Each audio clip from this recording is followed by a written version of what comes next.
Hi, friends. Have you ever felt like no matter how much inner work you do, no matter how many affirmations, journaling prompts, shadow work sessions, spiritual ceremonies, or subconscious reprogramming techniques you practice, your subconscious blocks still seem to show up? If so, I want you to know something incredibly important.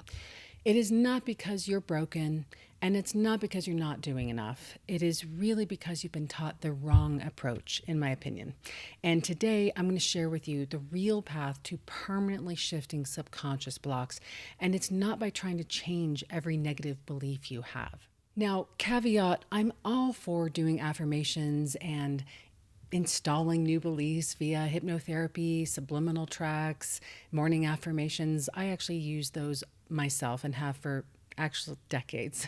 And although I do think that they've been supportive and helpful of my healing journey, I can guarantee you that they are not the key to permanently changing subconscious blocks. And today we're really going to discuss what that actually is in my lived experience and from working with thousands of people. So this idea that's really popular out there of belief work is an approach that will keep you working on yourself until the day you die and still feeling like you're behind. So what I'm going to share today is based, again, on my personal spiritual journey, my professional work in psychospiritual healing, and a lifetime of watching how belief systems are transmitted through family, ancestry, environment, and even past life patterns. So, as always, take a deep breath and let's talk about what actually works. So, here's the truth hardly anyone in the spiritual or healing or mental health community really wants to say out loud. You will never eliminate all of your limiting beliefs, and you don't need to. That is the good news, because your beliefs didn't come from one moment, one memory, or one mindset. They came from your caregiver's anxieties, the emotional environment you were raised in, the behaviors you witnessed, the intergenerational patterns your family carried, and ancestral burdens, and what your nervous system learned in utero, as well as the epigenetic residue encoded in your DNA. I actually believe some of our negative beliefs and blocks are spiritual contracts and soul level lessons. Your natal chart, which maps out the themes for your soul, that your soul has carried into this lifetime, is also a place where we can see blocks and beliefs. And those blocks, like scarcity, not enoughness, fear of love, fear of receiving, fear of visibility, they're not just mindset issues. They're the psychological, somatic in our body, ancestral and spiritual imprints. So when people say, just change your beliefs, just reprogram your mind, rewrite your subconscious story, it's really incomplete advice, because even if you successfully shift one belief, another will appear. That is part of human evolution. Your subconscious is not a whiteboard that you can wipe clean. It's more like a living ecosystem that updates through experience, not through force. Now, it is true that beliefs are simply thoughts we've thought over and over again, but again, that is a bit reductionist. And although it's entirely possible and can be very beneficial to notice negative thoughts and replace them with more effective, functional, and truer ones. For example, you might consider yourself someone that has a block around love with a belief that I'm not worthy of healthy relationship. And it can be very useful to think a new thought. I am worthy of healthy relationship. I am worthy of healthy relationship. But you and I both know if it were that simple, no one would be carrying negative beliefs, because we'd just be listening to those subliminals and our affirmations and thinking new thoughts, and our whole lives would change. So let's start with the truth that I am hoping will set some of you free. Again, you don't have to fix all your beliefs to change your life and to manifest your dream, desires, create, really the life of your dreams. I do believe that's possible. You will always have limiting thoughts. You will always have some fear. You'll probably always carry some inner parts that have scarcity, shame, or doubt. So the real problem with belief work is that most spiritual people spend years, even decades, trying to fix their beliefs. Those money blocks, love blocks, visibility, fear of success, fear of being too much, fear of being not enough. A lot of people make money on our desire to change our beliefs. But the problem is that belief work actually trains your mind to keep looking for more beliefs to fix. And it can become an endless self-improvement loop. If I fix this belief, then I'll feel worthy, abundant, loved, and safe, and then I'll call in better people. But subconscious beliefs replicate. They're reinforced by your experiences. You keep living, right? And they get stamped deeper every time life repeats a similar pattern. And every time you search for new beliefs to clear, your subconscious gets the message, there must be something wrong with me. That is why belief work can lead to, and I've seen it often happen, burnout, frustration, spiritual guilt, meaning like feeling like you're behind or you're doing something wrong, feeling like you're failing, feeling like you're not healed enough. But here's the thing, you do not need to change every belief to get the life that you want or to feel better in your body day to day. You need one shift, and that shift is behavioral. You are not supposed to remove every negative belief. You're supposed to learn how to live differently and open through those beliefs anyway. This may be the most important sentence in this entire video. Your subconscious beliefs don't change merely through thinking. They change through behavior. The subconscious mind learns by what you do, what you repeat, what you embody, what your nervous system experiences, and what you act as if is possible. You do not have to believe you're worthy of love to behave like someone who is lovable. And I'm not talking about being like nice or pleasing. I'm talking about showing up and receiving a compliment. That's like behaving as though you're lovable. You don't have to believe you're abundant or wealthy or worthy of money in your bank account to take actions aligned with abundance. You do not have to believe you're capable of earning more money to open an investment account and put in $100 or 10. Behavior retrains belief. It is not the other way around. I want to share a simple but powerful example. A friend of mine constantly talks about the cost of everything.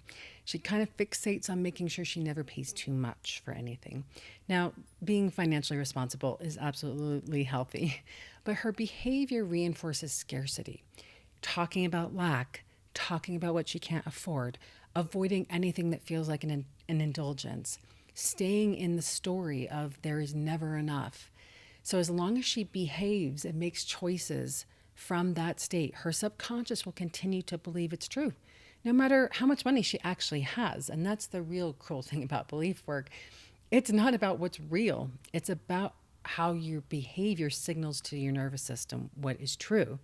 Because the subconscious believes action, it follows action, not really affirmations so much. So if she wants to feel abundant, she doesn't need to convince herself she's already abundant, although it can be helpful to train our attention to the abundance already in our lives. That I'm not going to disagree or argue with that. And we could actually argue that doing that, training your attention to abundance, is actually a behavioral move.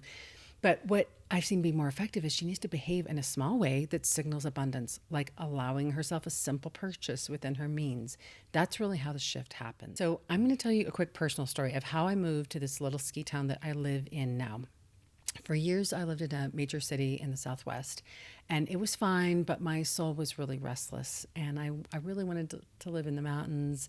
I wanted the quiet, the community, to be in nature.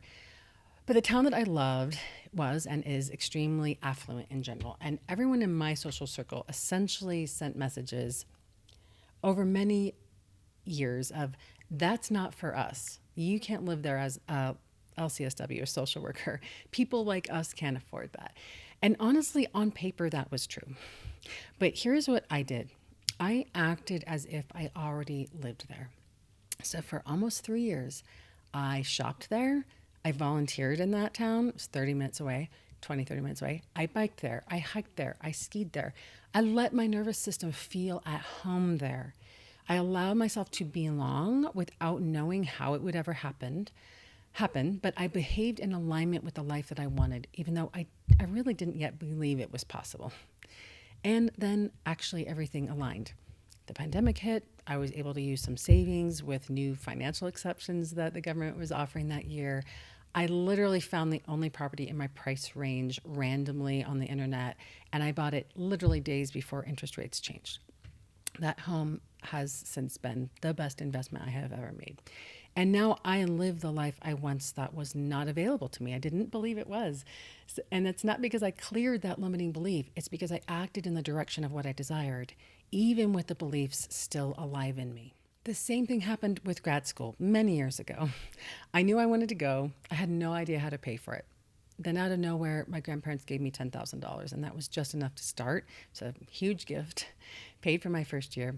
And towards the end of my first year, I realized I still didn't know how I'd pay for the second. And I really didn't want to get into debt, which is, of course, the road I was on. And my advisor mentioned a scholarship. I did not believe I had a chance. A student I admired had gotten it, and it was a merit-based scholarship. And I didn't really believe I was more meritorious than anyone else. But I acted anyway. I applied, I gathered the references, and I wrote the one-page essay, which is very difficult to do, literally the night before. Like, I so didn't believe, and I was so afraid of not getting it, and the fear of rejection and all those feelings, that I did not write that one-page essay until the night before. And I submitted it on an ancient Macintosh computer, and guess who got it? Me. I graduated with no college debt. And I am not saying this to brag. I am saying because I actually just was willing to take some actions in my life. Not everything has worked out this miraculously, but I'm giving you two of the highlights of my life. But because it was action that led me to believe in myself and that good things could be possible in my life. It's because I behaved like someone that might have a shot, that any of those really amazing, incredible things took place. So here's what I would like you to take from today's video. You are really not meant to spend your life hunting down every subconscious block. Listen to your subliminals, do your affirmations. I do them too. But you're really not meant to endlessly try to fix that inner world before you're allowed to receive what you want. Your subconscious will always have old beliefs, old wounds, old patterns, and that's normal. That's human. I think it's part of our spiritual life. But your life doesn't transform because you fix your past, all those programs. It transforms because you behave in ways that align with your future. You can still think most men are terrible and still smile at the one good man in the room that smiles back at you. You can feel unworthy and still invest $200 into your future. You can still feel afraid and believe you're not going to get this right and still act, because your behavior leads and your beliefs follow. And that is how you permanently shift subconscious blocks, by moving your life in the direction you desire, even before your subconscious mind fully agrees. I hope this has been useful to you. Please tell me what has worked or not worked for you in the belief work world out there. Thank you so much for liking, subscribing, hyping up this video, sharing it with people that you think might benefit. And until next time, may you be safe, may you be well, may you be at peace. Bye for now.